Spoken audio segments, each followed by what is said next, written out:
Solomon, 23 years old at nakatira po ako sa Pier 18 Vitas, Riverside. At kasalukuyan po akong nag-aaral sa isang universidad dito sa Maynila. Ngayon po ay nandito po tayo sa aming komunidad. Dito po binabagsak yung mga basura galing sa iba't ibang lugar. At dito sa amin, tabi kaming ilog. Kapag umaapaw po yung ilog or kapag bumabagyo is yung tubig po sa dagat is umaapaw at pinapasok po yung mga bahay dito sa aming lugar. Dito po ako dumadaan kapag papasok akong school o kaya pupunta ako ng Young Focus. Dito po sa amin ay maraming basura na makikita sa gilid-gilid dahil wala pong maayos na tapunan ng basura dito sa amin.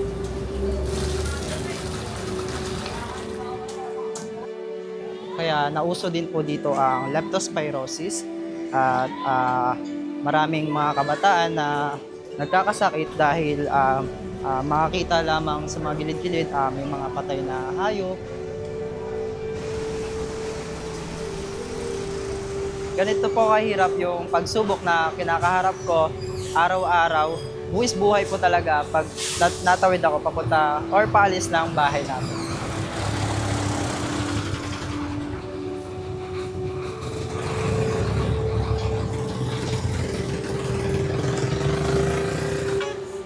Dito po ako nakatira. Dito po kami nakatira sa taas ng bahay namin. Tuloy po kayo.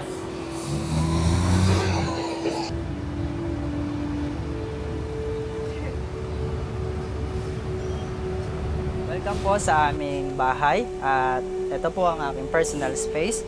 Dito po ako gumagawa ng school activities, assignments at dito rin po ako nag-online class. And ito pong monitor na to is galing po siya sa Young Focus. Nabili ko po siya sa Merit Bazaar gamit ang merit points po na naipon ko. Duma po kaming magkakapatid at ako po ang bunso sa amin. At yung iba ko pong kapatid ay mga may asawa at pamilya na.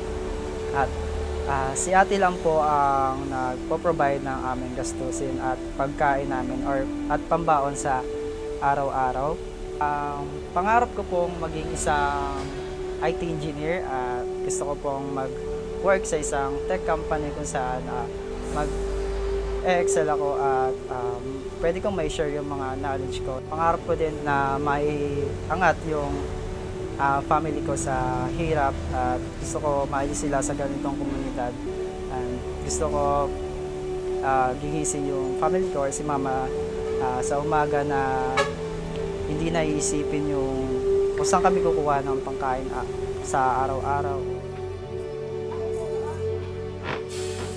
Tara, samahan niyo ako. Papunta ako ngayon sa Young Focus dahil merong gaganapin activities kami. Tara!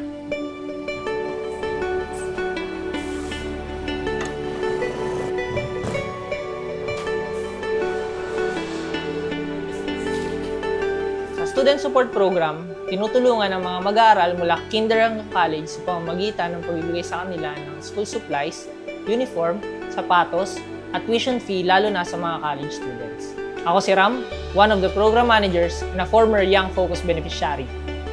We also supplement their academics through tutorial and life skills like technical and digital skills and creative thinking, which they can use hindi lang sa kanilang pag-aaral, pati na rin sa kanilang future career journey.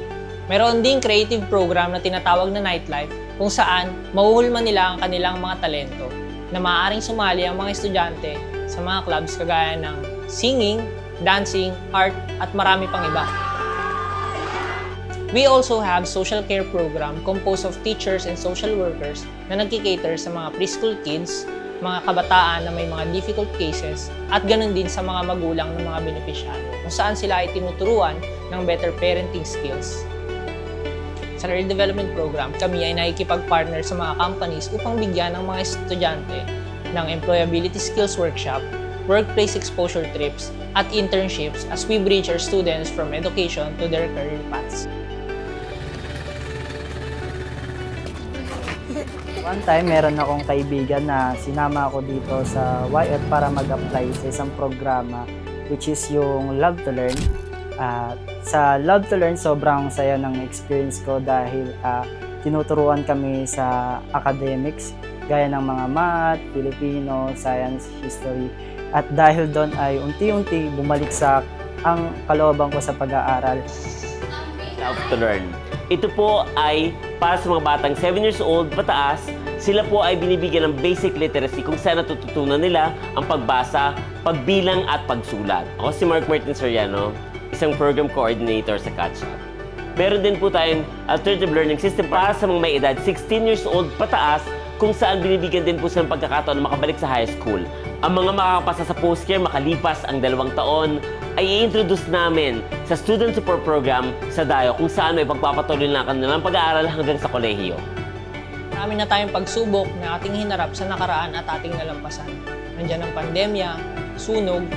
Sa lahat ng ito, layunin ng Young Focus na hindi lang sila basta makapag-enroll, kundi magpatuloy at magtapos ng kanilang pag-aaral. Mahubog ang kanilang pagkatao, unti-unti ay makawala sa siklo ng kahirapan, at balang araw, maging abot kamay ang kanilang mga pangarap. Nagpapasalamat po ako kay Young Focus dahil hindi lang nila ako sinuportahan financially, tinulungan din nila ako na i-improve yung pagkatao ko. Hindi ko sasayangin ang oportunidad na binigay sa akin ni Young Focus at patuloy kong pagsisipagan at pagsusumikapan ang aking pag-aaral. Sa kabila ng mga malalaking truck na dumadaan dito sa amin, mas naglalakihan ang mga pangarap ng bawat isa sa amin. Muli, ako si Solomon, isang 4th year college student, benepisyaryo ni YF. Maraming salamat po sa panonood.